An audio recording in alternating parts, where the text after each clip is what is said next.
Do you know that this could be one of your job? You must. Like, you know, something you have to do. Definitely in the job description. Yeah, I think I'd have a cow if I saw that. Hey, keeps going here.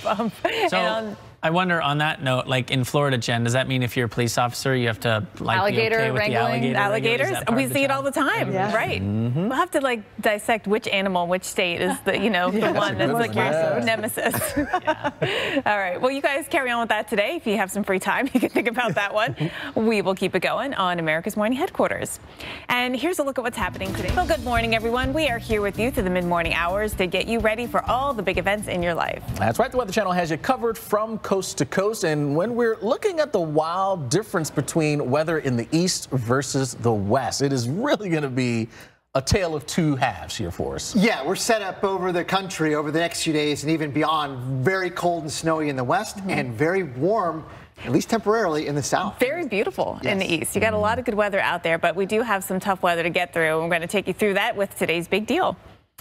The scary swings that we're seeing out there now. We actually still have some fog around the New Orleans area. Our virtual view kind of shows what that is like out there right now. And certainly we've been watching some of the tower cams across the area. While this vantage point is looking a little bit better around Lake Pontchartrain. But let's go back to yesterday, and we had some light winds, which is what allowed for the fog to develop, but we had a very light either east, southeast, or southeast wind. So we had this fog developing over here right along in its classic area where this is an elevated portion of I-55. The air was very saturated, dew point close to the temperature. And then this marsh fire ongoing, the smoke was just advected in with these light winds, and it combined with the fog to give us this super fog condition, which is visibility that is less than 10 feet. I mean, in some cases, it's nearly zero. I mean, you can't even see that at some of the spots where we have reporting stations at, but the Lakefront Airport at one point did report zero. Reserve at one point did report zero.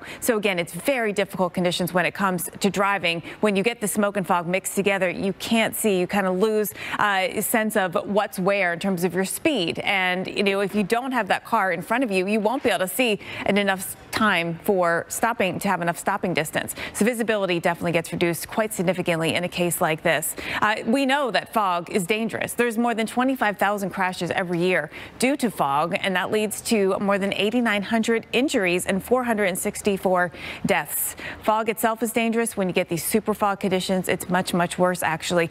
We've seen super fog before. It happened mostly in Florida. We've seen it on I-95. I remember it was about 2 years ago, I-95 in southeast Florida. It's happened on I-75 before in Gainesville back in 2012. So in this case, I-55 actually still remains closed at I-10 there, closure due to an accident before Manchac, and motorists need to use an alternate route. I just checked the traffic conditions before I came up here, and again, that's still an area that you cannot drive through. And we are still dealing with some fog this morning. There's a dense fog advisory in place. We still have the light winds, all the weather factors that go into play in creating foggy conditions like we see so often in the fall. They're in place this morning, and we do have some areas of lower visibility, like again some of those spots at Reserve, a half-mile visibility right now. And when you think about the foggy places, the Gulf Coast is one of them. Another spot, especially this time of year, where we get a lot of fog is in the Mountain Valley areas, in the Appalachians, in the Northeast as well, when you get that cold air drainage, and that can allow that fog to form and pool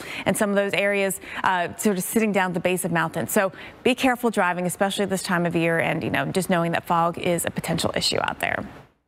Cities here in the coming days.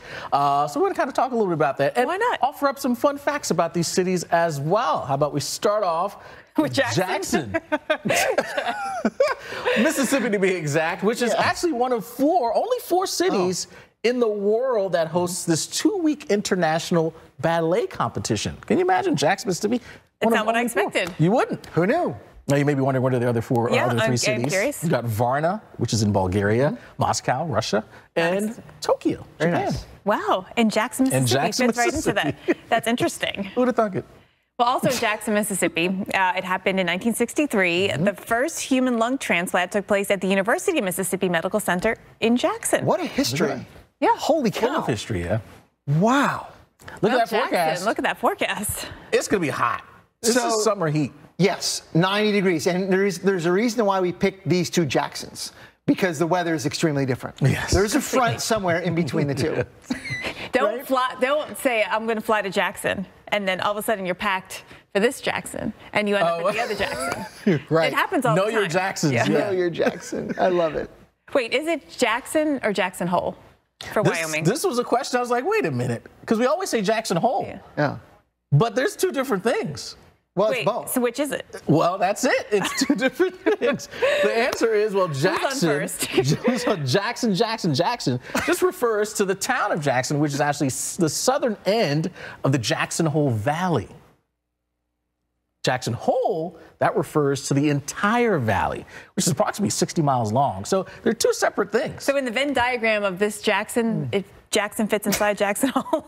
Exactly. This reminds me of my infatuation with Macon, like in finding all the Macons around the country. Right? There's multiple Jacksons. In fact, there's quite a few of them. Well, we learned a lot about Jackson, Mississippi. What about Jackson, Wyoming?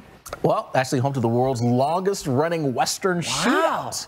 This thing began in 1957, and actually it can be seen every day, Monday through Saturday, in the town square, which is, I mean, how wild is that? Every day there's a shootout. That's crazy.